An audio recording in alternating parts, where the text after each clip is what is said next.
Good afternoon, everyone. Welcome to our first July meeting of the year. Haha. Webinar, See, I'm Already Thinking Meetings on Managing Your Meetings. I'm Alina Gilbert. I'll be presenting today. And before we get started, as always, we're going to go through some housekeeping things real quick, and then we'll get right into it. So for those of you who have not done any of our webinars, the bulk of your screen should be the PowerPoint. And then off on the left side is me, the presenter. Hello. If you have questions during the presentation, on the right side, there's a little chat icon, which you can push and, then just type in all your questions. Just as an FYI, I save all questions for the very end. One, because I want to make sure we have enough time to go through all the materials, and two, because some of the questions that you ask are answered later on in the presentation, so we don't need to stop and answer them.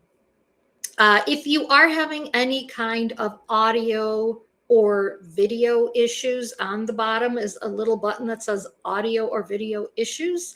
Click on that. It will take you through a series of steps and hopefully resolve the problem for you. You will be getting 1 CMCA credit for attending this webinar. You need to stay through to the end, and we will end on time. And that will get automatically emailed to you in the next 24 to 48 hours. So if you don't see it by like tomorrow afternoon or Monday morning, send us an email and we'll figure out what's going on. But an important thing to keep in mind is when you do get your email with the credit, please, please, please save a picture, the picture of the credit, the certificate, save it somewhere, because I don't know anything about IT, but for some reason, after 30 days, it just disappears like it never happened. So make sure you save that so that you can pull it up later when you need to produce a copy of it. Let's see what else. We are recording this webinar. It will be posted on our YouTube channel, again, within 1 to 2 days. If someone who wanted to attend and missed it, or you really want to recommend it to someone, you absolutely can, and they can watch it from YouTube. The only caveat is we cannot give credits for watching it from YouTube because we have no way of monitoring that. But if somebody wants to watch it for the subject matter and the memes, feel free. Finally, at the end of the presentation, there's going to be a little survey that pops up with questions about, the class, what you liked, what you didn't like, whether you liked me or you hated me, all that fun stuff. We always appreciate you taking the time to get us your feedback. It helps us with future classes and helps us come up with ideas of things we can do better, things we can do differently. And so we always appreciate any feedback you have, good, bad, and different. It's all good. So if you have the time and the willingness, we would really appreciate you filling out that survey at the end. But now, let us start. So let's talk about reasons why HOA meetings go long. And I think, first of all, this applies to board meetings. It applies to membership meetings. And it's not even necessarily why they go long. Fill in the blank. Why meetings are not productive. Why they aren't, good. Why they suck. I mean, you fill it in. But why do we have all these problems with various HOA meetings, and what can we do about them? So I will be completely honest with you. This is not a legal per se issue. And so it's a little bit outside most attorneys' comfort zone to talk about kind of these touchy-feely things. So for me, at least, in order to talk about it beyond my own experience and beyond what I've observed as an attorney attending numerous meetings throughout my career, I also wanted to look at it from a perspective of what are like the psychiatrists saying, what are the studies that have been done on this type of a thing. So I've kind of intermixed both components in this presentation. And there's some really, really surprising things that I found out that I think will probably surprise you too, maybe not. But we're going to go through all of that. But reasons why meetings go long or meetings are unproductive, I'm sure you can relate to all of these. Out of control attendees, we're not starting on time. We don't have a strict end time. We're not following the agenda. And last but not least, bad location choice. So we're going to go through each one of these components and talk about them and see what we can come up with. So out of control attendees, I mean, that could be anyone from, the homeowners at the annual meeting to the board members at a board meeting where you've got a bully board member who wants to do all the talking, someone who wants to argue about everything, right? I mean, we've seen all sorts of out of control attendees. It's not just limited to homeowners. It can be board members. So what do? I mean, they bring them items that aren't on the agenda. They don't honor timelines and they monopolize conversations. There's aimless and unnecessary dialogue, things that just aren't pertinent to what's being discussed. They just want to argue for the sake of arguing. The mob mentality, that is, you've all been there, right? That annual meeting where all of a sudden everyone, or at least the loud ones, are all upset and they're all yelling at the board and nobody can get a word in edgewise. And they're just like, you can almost see their, pitchforks. But the mob mentality, definitely there. They, of course, know more than you know. Yelling, personal attacks, unfounded accusations. You guys been to any meetings like that? I'm sure you've been to quite a few. So, that's just to name a few of the issues that come up when we have out of control attendees. So let's talk about solutions. That's really what we're here for, is to talk about what can we do about these various issues.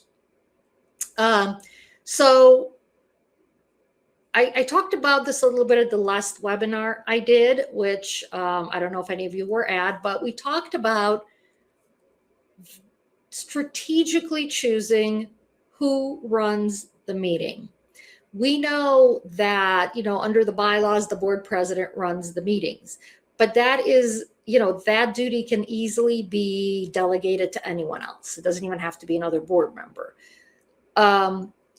So when we have a meeting, especially if it's going to be a contested meeting, or there's problem children who are coming to the meeting, the person who runs the meeting needs to be someone who has a very strong personality, someone who's not afraid to raise their voice, someone who's not afraid to hold people accountable and interrupt people when they've gone, past their timeline. It has to be someone who's not easily frightened, someone who can handle angry people. And, there's quite kind of few and far between of those kinds of people. And sometimes we just say, okay, it's just going to be the board president by default, where the board president is a very soft-spoken individual. They may be an amazing board member, but when it comes to running meetings, that's a whole different skill, right? So I think it's really important that boards learn that they need to think through the meetings and think about who would be the best individual to run those meetings so that they can be efficient and that they can move along. So again, it's not necessarily going to be the board president. Sometimes we'll see the managers running the meetings, but that doesn't mean that the manager is the best person either, right? I've seen attorneys run meetings, and that typically works pretty well, I think, but not even all attorneys are capable, I would say, of yelling over people, telling people to be quiet, holding people accountable, because everyone's different personalities. So again, super important to make sure you have the right person kind of governing the meeting. The other thing is, you all have a conduct of meetings policy, or you should have one. It's one of the 9 required policies under Kiowa. So if you don't have one, you better get one. But for those of you who do have one, that is the policy that talks about the type of conduct that is and is not acceptable during our meetings, whether it's a board meeting or a homeowner meeting. And those policies, when was the last time you read one for your community? If it's been a while and you don't know what it says, I would recommend you pull it out and you read it, because you need to know what it says, because you need to enforce it. I would have copies of the policy available at the meeting. If you are doing a virtual meeting, obviously that's not going to be the case, but you could always share a screen if you need to. But you need to make an announcement at the beginning. Hey, we have a conduct of meetings policy. We are going to be following it to a T. And if you don't comply, we're going to follow the steps in the conduct of meetings policy with respect to addressing your noncompliance. So the steps typically are, you get a verbal warning, maybe you get a second one, 3 strikes, you're out, we ask you to leave. I've had people say, well, what if they don't leave? That's a real question. They may say, no, you can't force me out. I've seen meetings adjourned and then reconvened later in a different location. I have seen associations actually call the police. It's kind of way out in the other extreme. But I have seen that happen as well. I have seen associations hire either off-duty police officers or retain on-duty police officers to be there to keep the peace, to make sure that if someone is being told to leave, that they leave. So those are all options to consider depending on how much trouble you anticipate. And I would always recommend being more conservative, because typically we think something is going to go smoothly, and you have the one homeowner who shows up with all their friends and neighbors, and all of a sudden they throw something at you you're just not ready for. So I would always assume that there's going to be something happening during the meeting, and I would still be very strategic with choosing the person who's running the meeting. And I would, in all meetings, strictly follow your conduct of meetings policy. If you don't strictly follow it, then that just gives owners and other board members cause to think, well, it doesn't mean anything. It's not really a policy we're going to follow, so we're going to do whatever we want. But that's not the case. You should have timelines as far as speaking goes. So your policy may even say, homeowners will have 2 minutes to speak during open forum, or maybe you have that on your agenda, but you have to follow the timelines that you have set forth. It's hard to kind of cut people off where they're on a roll, but honestly, if you let them continue, they're going to go and go and go and go, and you're not going to get anything new out of it. So it's important to honor those timelines on the speaking. So this is one I got from the research I did, which is calling out hidden agendas if appropriate. I mean, so many meetings I've been to where there's a homeowner going off on a rampage, and the manager turns to me and says, hey, that's Bob. They denied his application to redo his patio, so he's really upset. But we're not talking about the patio, right? We're talking about something completely different during the meeting, and he's just going off because he's upset with the board. And so it might be appropriate to say, Bob, look, I'm sorry, your patio didn't get approved. However, right now we're talking about X, Y, and Z, and what we'd really like to hear is your opinion on that. We know you're upset with the board about the patio, but what about this? This has nothing to do with the board. Please, what do you think about this? Studies show that most people will automatically back down as soon as you call them out. But we know, we've all been to meetings where homeowners have been called out and then they get even more irate. So I think I would say use your best judgment. But I think in a board meeting, that is absolutely appropriate when we don't have a lot of homeowners or any homeowners present and it's just the board. I think it's important to be honest and call out hidden agendas of other board members and make sure that they know that you know that, hey, what you're really upset about is X. Using a parliamentarian can help. In fact, I think that's probably one of the best things an association can do with difficult meetings. Now, don't ask me if I know any parliamentarians. I don't. I don't know if any management companies work with parliamentarians, You can look at CAI website and see if there are any parliamentarians on there. I don't recall seeing any, but you can also do a Google search for parliamentarian. We used to have an attorney many years ago who worked with the firm, and she was a parliamentarian a lot. And we sent her to all the really difficult meetings, and she, they would be great when she was there because she knew how to run them in a way where the minority got their say, but they did not get to control the meeting. It's really incredible watching a parliamentarian at work. It's wonderful. So I would encourage you to seek that out if you feel like you're going to have a really difficult meeting. It's okay to delegate that duty to run a meeting to the parliamentarian. It's fine. Also, use legal counsel. You guys know your attorneys. You have relationships with them. You kind of know what their personalities are like, how they practice law. You're in a position to be like, yeah, this person will be great at this meeting. Use them. I mean, yes, it costs money, and sometimes boards are like, no, we want to go the cheaper route. I get that. But if the boards are open to it, I would absolutely use your attorneys. Whether or not they're running the meeting, they're there to make sure that things don't get out of control, that the legal issues aren't improperly stated by anyone in the audience or any board member. Use your attorneys. All right. I think we've done enough on the out of control attendees. So let's talk about starting our meetings on time.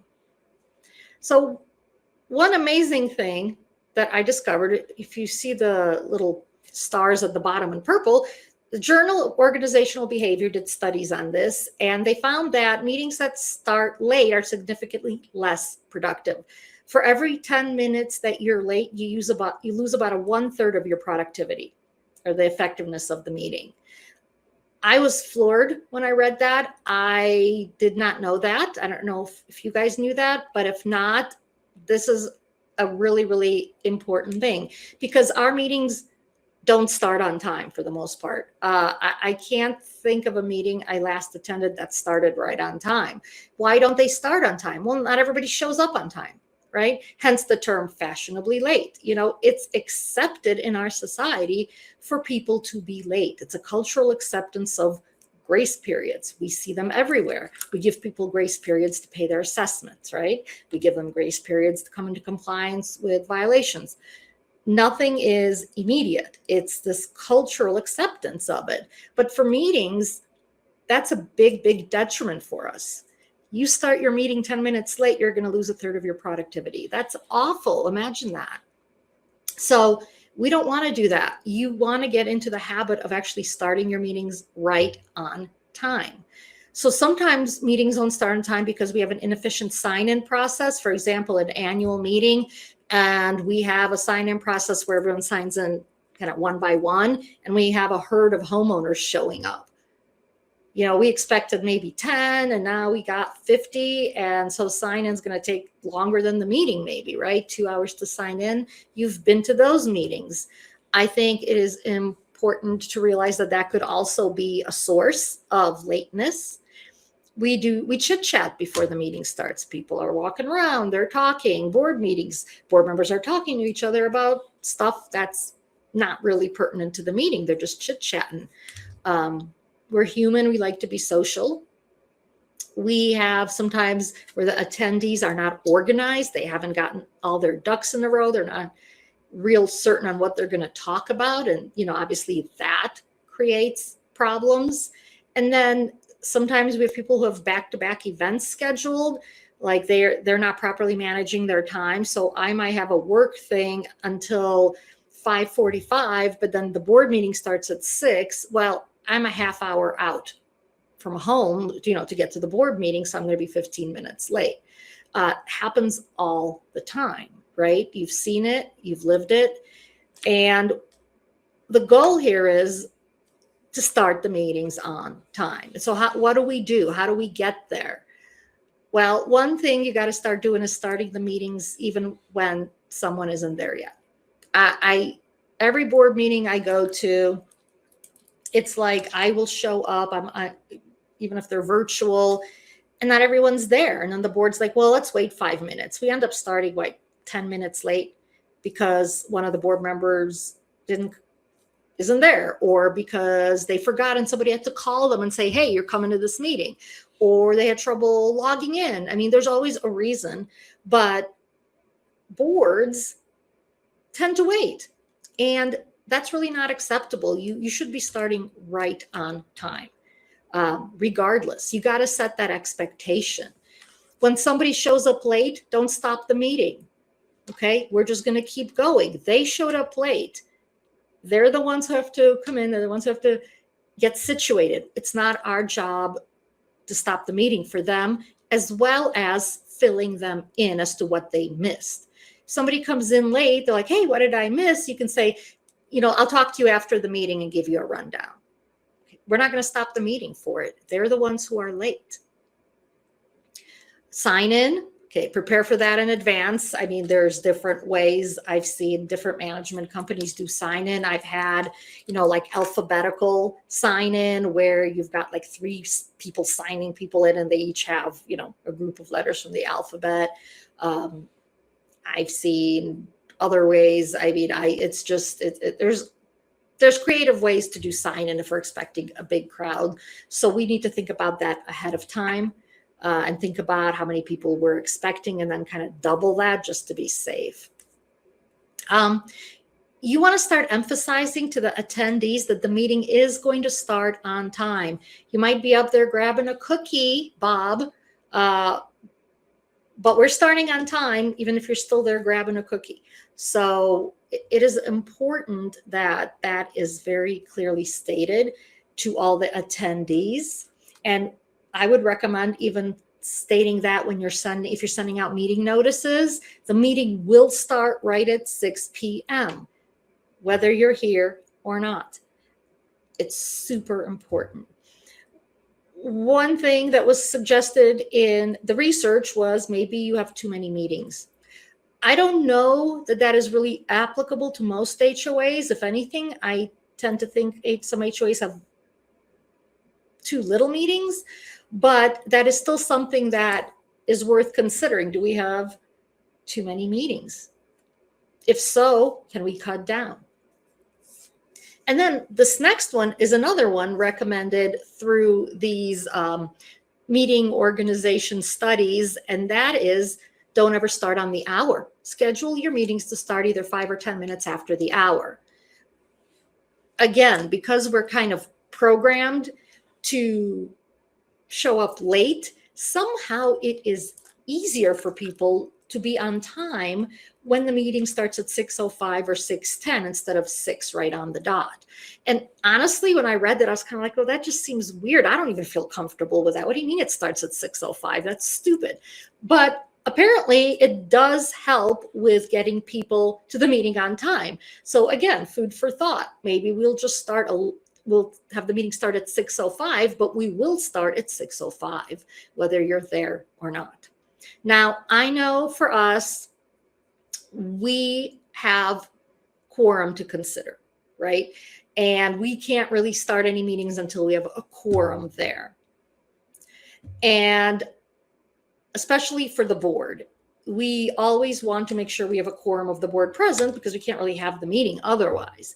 So I think in that sense, it's also important for board meetings to have an exchange with all the board members, between the board members and the manager, basically saying, we need to start on time. Please make sure you're here at least 5 minutes before, so you have time to do whatever it is you need to do. Or we're going to start at 6:05. Please make sure you're here by 6. And hopefully by 6:05, we have a quorum of the board coming in. I think it is important to set expectations and to set forth the requirements of the meetings and to hold each other accountable, because otherwise we're never going to start on time and we are not going to be as productive as we could be. And that doesn't help the association. That is not in the best interest of the association. All right, this one is my favorite. No strict end time. Parkinson's law, work expands to fill the time allotted. This is a real thing. In other words, if we know we have a hard stop in 1 hour, we are kind of working towards that to get everything done towards that end time. If we don't have an end time, or we have an end time that is never enforced because we go over all the time, guess what? We're going to keep going and going. There's going to be this perception that we have this indefinite time to get things done. You're stalling your decision-making process. There's not a sense of urgency there. So people feel like they can just keep talking and about things that may or may not be pertinent to the decision. You're going to lose efficiency. So think back to pre-COVID when we did all our meetings in person, and we would book, like for the annual meeting, we would like book a library room. And the library closes at 9. So we know we're getting kicked out at 9. So if we start our meeting at 7 p.m., we know we can't go past 9 p.m. The library's closing, they're kicking us out. That's it. So we had a deadline in front of us. We knew we needed to be out of there by 9. And in most cases, at least for the meetings I attended, the agenda, we made it through the agenda with flying colors because we knew we had this looming end time. Or you book a room somewhere else and you book it at 6 p.m. and at 8 p.m. it's booked by a different party. So you know you got to be out there by 8 p.m. That gets stuff done on time, and that then results in what? In us getting things done in the allotted time and not going over. So not having a strict end time that you actually follow is a big detriment to your meetings. It makes them longer and it makes them less productive. So set a drop dead end times. A lot of your agendas have an end time, but it's not followed, right? People keep talking and the board keeps talking and the meeting doesn't end. So the key is you communicate the end time at the very beginning of the meeting. We have a hard stop at 7 p.m. It's 6 p.m. now. We have a hard stop at 7 p.m. That's all we allotted for in the agenda. We're not going over. And you stop that meeting no matter what.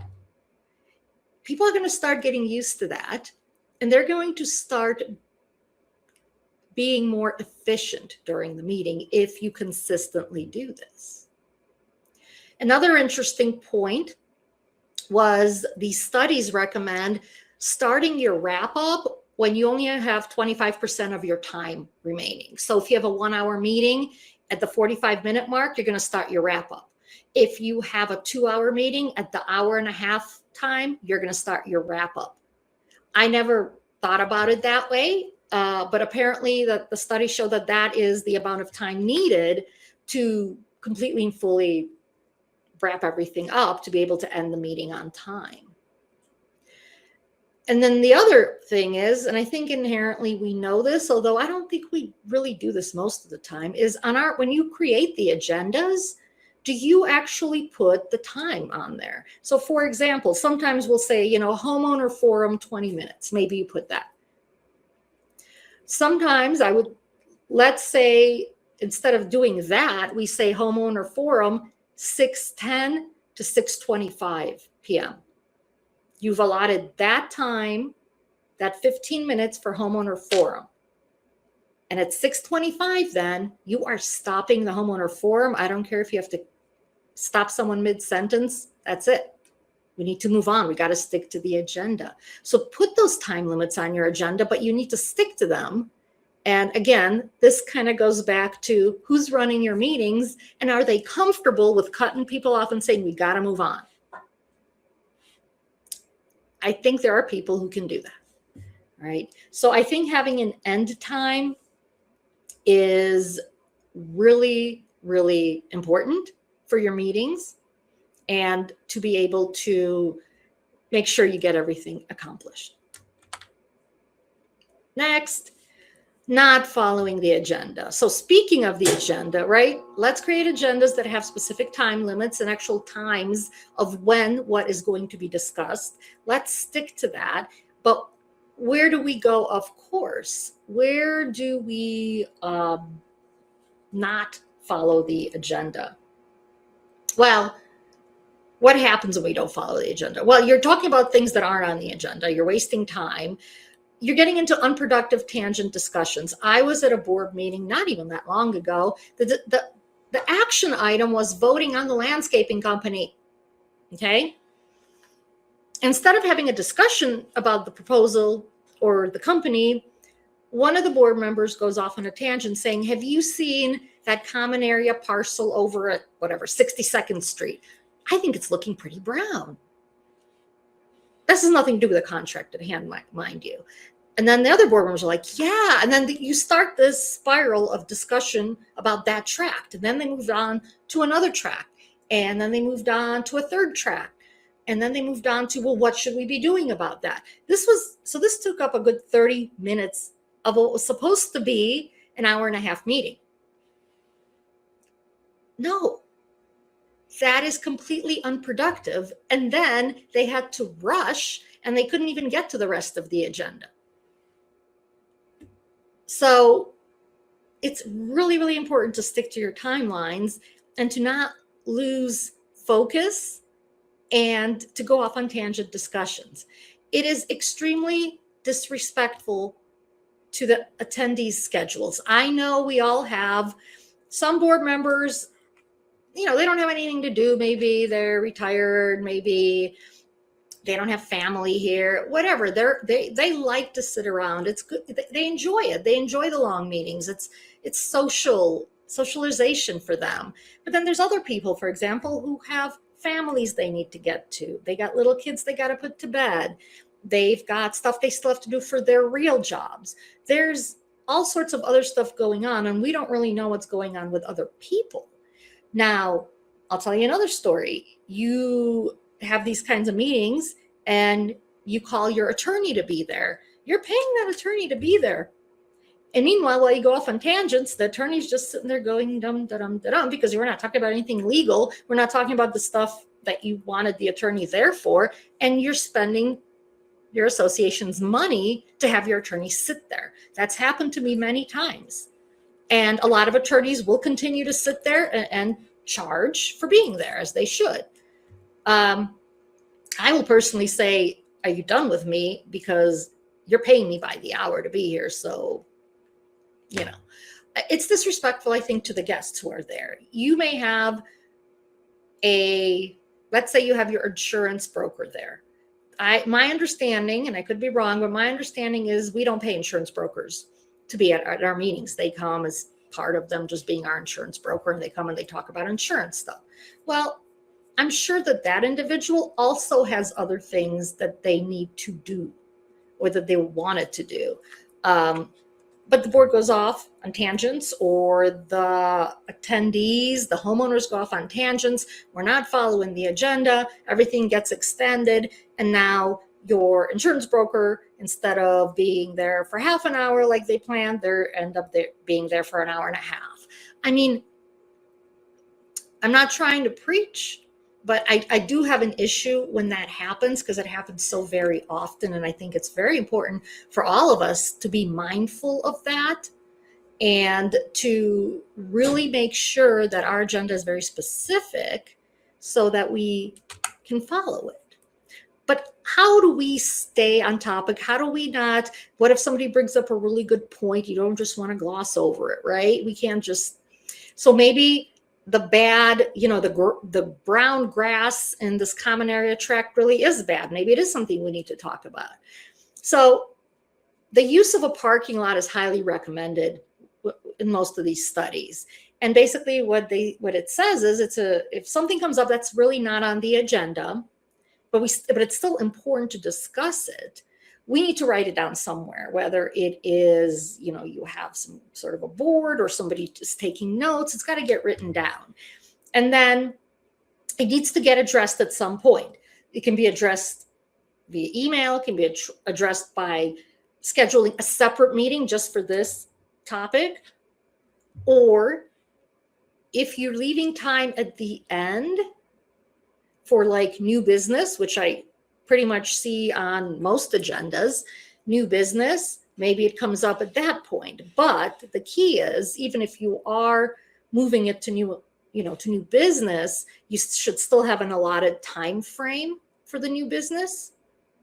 And then you need to stick to that timeline. So you may not get to all the parking lot issues. And maybe that means we do have to call another meeting, or maybe it means we email about it, or maybe it means we do a Zoom meeting. I don't know. But the point is, it can't be done during this meeting because this meeting already has an agenda. So unless we can stick it under new business, it's going to have to get done somewhere else if we deem it important enough to warrant further discussion and or decision making on something. So these are important things. Assign a dedicated agenda enforcer. I think we're going right back to square one, which was who's running your meeting, and are you strategically appointing them to run your meetings? Because to strictly enforce the agenda, you need to be comfortable doing that, right? It can't be someone who's very soft-spoken. We know that. So there are ways to address these things that come up that are tangents and still worthy of discussion without doing it at a time that's outside what's allotted for each specific item. And it's really important to be ready for that and to have your sheet of paper ready and to write it down. Say, we're going to get back to that if we have time under new business, or we will, I'll send an email later to all the board members about this and just kind of see where everyone is. It happens. All right. A bad location. I was kind of surprised to see this one because, especially now that a lot of meetings are virtual, but there are still plenty that aren't virtual. And so where are you having them? And a lot of people say, oh, we just do it in the clubhouse. It's fine. Probably is. But there are certain things that need to be considered when choosing a location. And you want to make sure you don't shoot yourself in the foot when you're deciding to have a meeting in a clubhouse that only has enough room for 12 people and you're going to get 50, right? So acoustics are important. You want to be in a space where, especially if you're not using microphones, the acoustics are good enough that people in the back can hear what the other person's saying. So, you want to make sure the acoustics are decent. Temperature. We've all been in those meetings where it's too hot or too cold. I personally hate being too hot or too cold, but who doesn't? Sometimes I've seen meeting locations chosen that were too far from the community. People are like, I'm not going to drive all the way out there.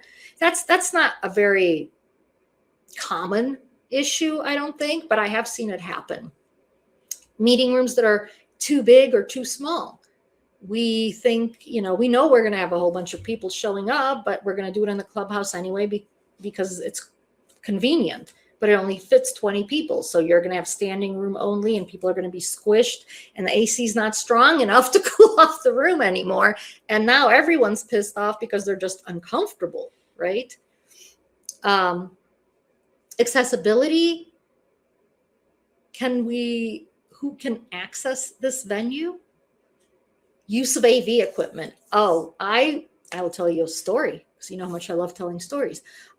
I was at an annual meeting once, and there's a large turnout, so they did hold it in a venue. I can't remember exactly where it was, but it was this bigger room venue, so they could fit everyone, and it was definitely big enough. And then they had all this AV equipment they were going to use, and they come to set it up, and wait, where's the electric outlet? Oh, there's one all the way on the other side of the room. But we need it here. Did anybody bring an extension cord? Does the building have an extension cord? Is there more than one? And this poor community, they couldn't do their AV equipment because nobody had an extension cord. They only could find one or two outlets, and they needed more than that at the time. And they ended up not being able to do it. So, these are all things that we want to plan ahead of time, right? Decor, I mean, that's not as important, but I think it's still worth considering. Is the decor so bright and loud that it's going to distract people? They're going to all be looking at the pictures of dancing people on the walls versus listening to what's happening. I don't know. And of course, the price. Sometimes it's too expensive, or sometimes it's free. And we know it's free, but we know it's not good, and we do it anyway because it's free. So all of these things kind of go into a problem location, right? I think the solution is going to be pretty straightforward. You need to strategically plan. First of all, estimate the number of attendees you think you're going to have at this location. Again, if it's an annual meeting, if it's a budget ratification meeting, it's a meeting to vote on some contested issue, I would get a space that's large enough to hold double what you think of people who are coming. And even that may not be large enough. But think rather have a bigger space than a smaller space to accommodate everyone who might show up. Are you doing that should say in-person, not person, an in-person meeting versus you're having part in-person, part virtual? That's another issue. How many of you do that? How many of you have meetings that are part in person and people can attend virtually as well? I'm seeing more of that. Sometimes it works great. Sometimes it does not. I was recently at one, and it was in a clubhouse, and I came virtually, and I couldn't see everybody, and that was okay. I didn't need to really see everybody, but the way we were doing it is I was answering questions, and so people would, raise their hands in the audience, and I'm trying, to call on them, or the manager's calling on them, but I can't see where the manager is, and so I can't see who the manager's pointing to. So it could have been more efficient, I would tell you. But, I think in this day and age, we do want to make sure that we plan appropriately for those folks who can't come in person and who want to come virtually. But again, if you're doing that, just plan it out ahead of time. Make sure everybody can see everybody. Make sure everybody can hear everybody. I couldn't hear everybody in that room. And there were other homeowners who were also virtual. So we had a whole bunch of people on the screen, and then we had people in the audience, and it was difficult, especially for the community manager, because they were also trying to field questions, and there were some that were, on the screen and some that were in the audience, and it just got difficult. So if you don't have a plan in place ahead of time, you don't have specific people designated ahead of time as to how we're going to do questions, it could just get messy and just waste our time. So just food for thought on that as well. Again, meeting topics, whether it's a contested issue, that can help you figure out, how many people you should expect. Are you offering food? Food brings in more people. So then if we're having food, we need to make sure we're in a location where we can fit the food, is there a refrigerator there? Do we need one? Does it have a microwave? Do we need one? A coffee maker? Whatever it is, are we somewhere where we can do all that? Convenience of getting there. Like I said, most of us do meetings either virtually or somewhere in the clubhouse. So that's really convenient. But I have seen, I've seen associations plan meetings at the local Starbucks, and the parking lot is teeny, and all these people are trying to get there, and there's nowhere to park, and there's no street parking, and it's just a big mess because it's not convenient. They can't park there. It's not close enough to walk to.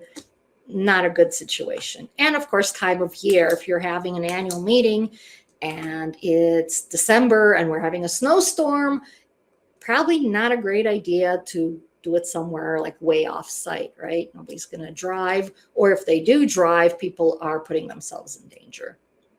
So it seems like common sense, I think, some of these, but other ones don't. And so these are all things that have been brought up in the various studies that I reviewed. And like I said, some of it is also things that I've observed. So let me share one last thing with you. This is the out of the box idea. Utilize standing meetings literally. This is not my idea. This was proposed in one of the studies. And what it means is there's no chairs. We don't sit during the meeting. I know. I'm trying to envision this myself. You know, a board meeting where no one sits. An annual meeting where everyone stands. Crazy, right? But studies show it reduces your meeting time by 34%. And studies show it creates efficiency because everybody wants to sit down. So their main goal is now to get the work done, to get the decisions made that need to be made, and to go. I just saw a comment, somebody said that's used in the military a lot. Yep, it sure is.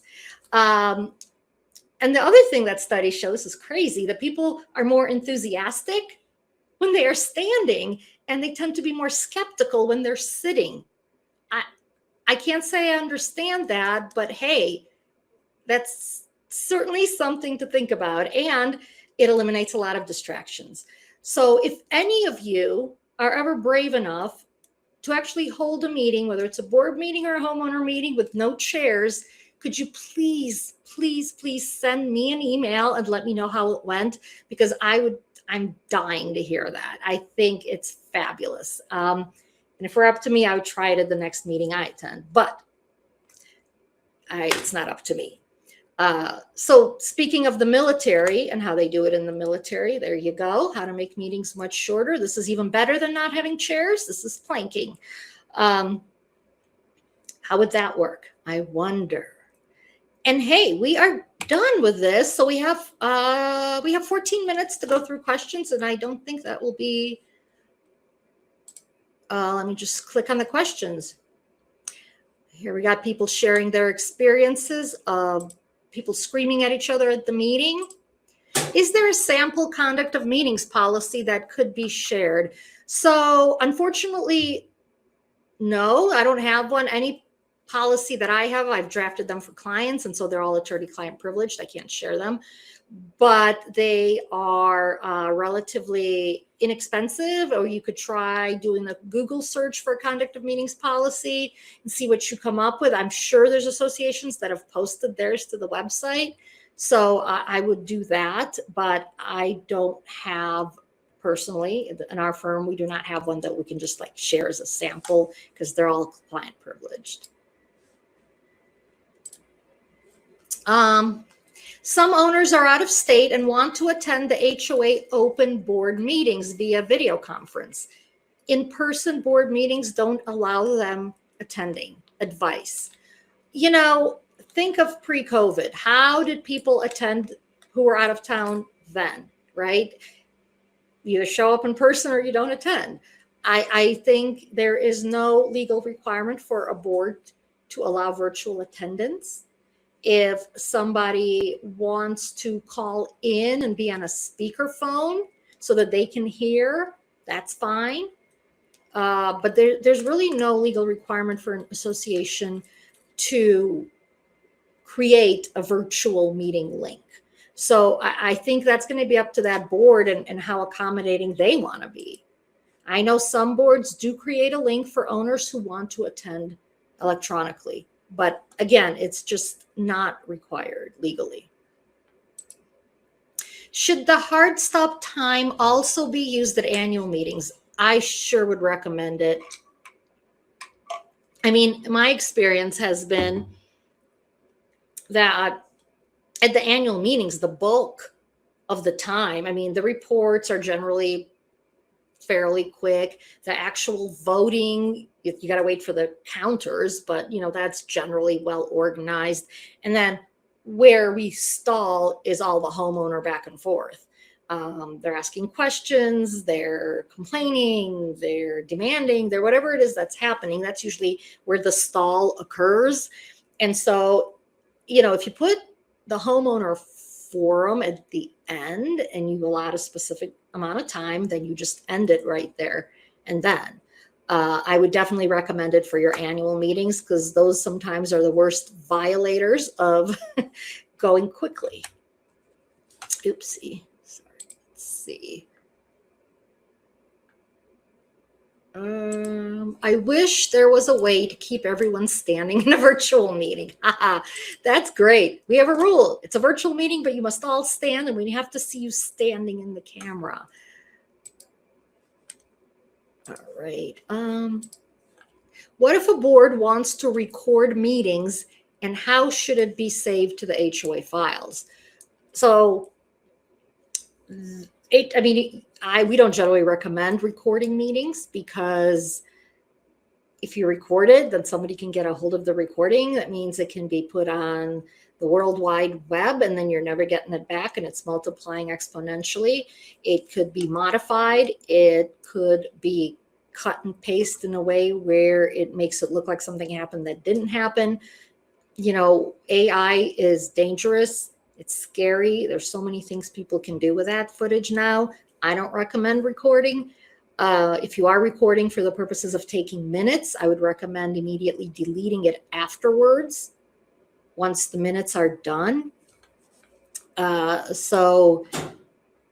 are going to do what they're going to do. If you are recording, I would say make sure you have a policy adopted on retention and destruction of records so that you can put in there that it gets destroyed right away so that you don't have homeowners asking for it and then, like I said, posting it.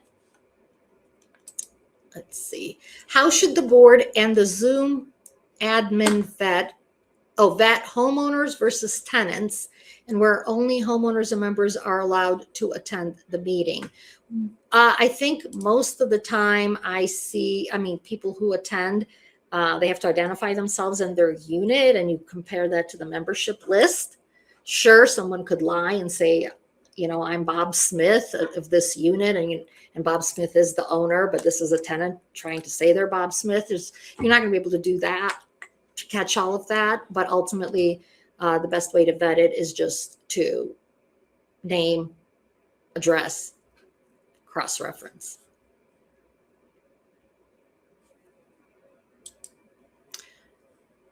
Is there an issue with cutting somebody off when each owner is allowed a certain period of time to talk?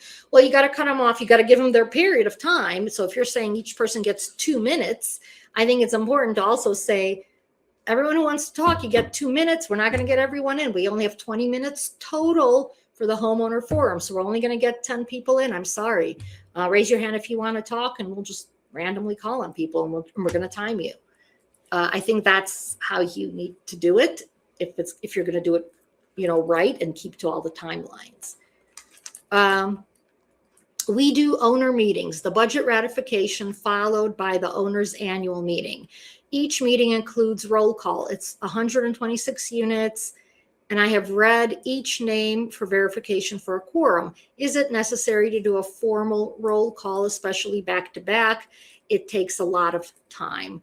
If you're doing it as 2 separate meetings, I don't know if you need to do a formal roll call, but I think like what you're doing, reading it off and having people say here, I think that's good enough because then you mark it and we have a record of it.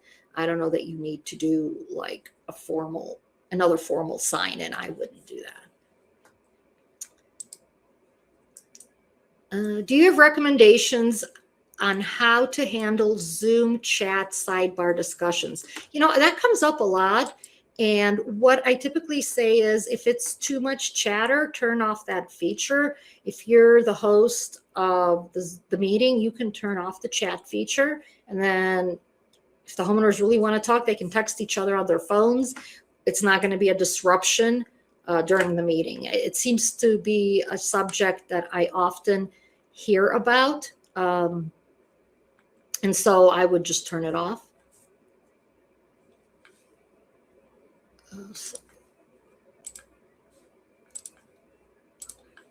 What if someone else records the meeting? I think most conduct of meetings policies, well, at least the ones we draft, we typically put provisions in there saying that you're not allowed to record it. Can people still record it? Sure. If we see them recording it, we can tell them to stop. If they're secretly recording it, there's not much we're going to be able to do about that, unfortunately. So they'll record less if you're standing.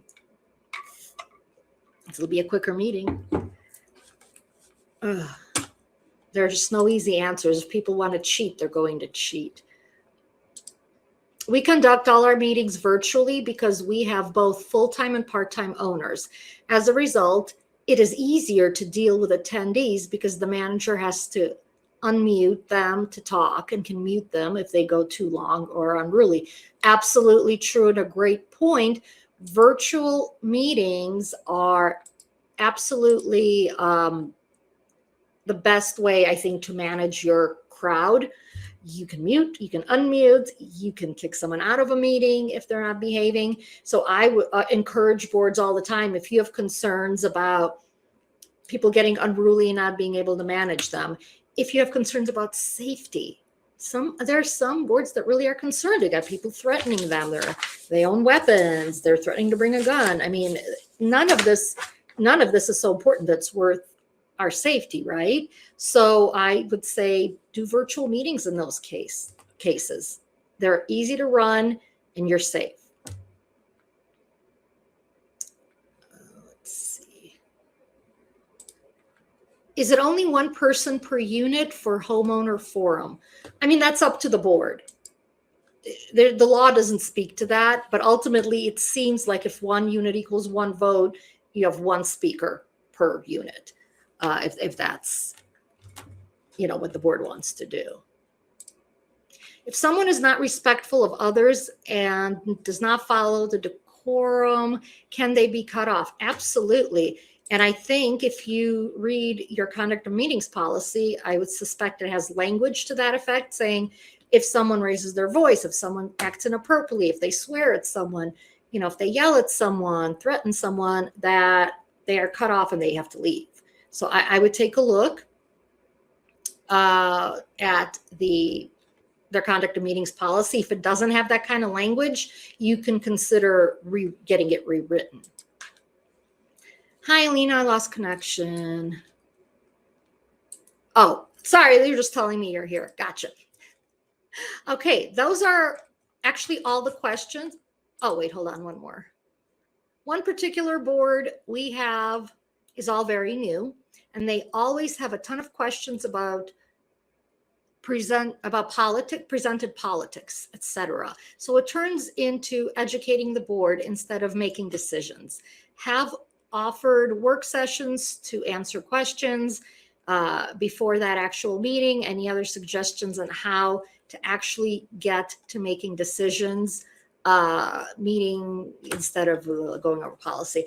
I think you might want to get attorney involved because this could be one of those situations where you're breaching your fiduciary duty by not making decisions. If you have a need to have discussions about these things that don't involve decisions, let's schedule a specific time for that. This is a meeting of the board. This is a corporate meeting, and the purpose of a corporate meeting is to make decisions on behalf of the corporation, and not to do that is not in the best interest of the community. So you need to start making those decisions. That would be my recommendation. Just have the attorney come in and give him that spiel. We love doing that, most of us. Okay, it's 12:58. These are all the questions. If you have time to do the survey, please do. Otherwise, thank you so much for coming, and we'll see you next time.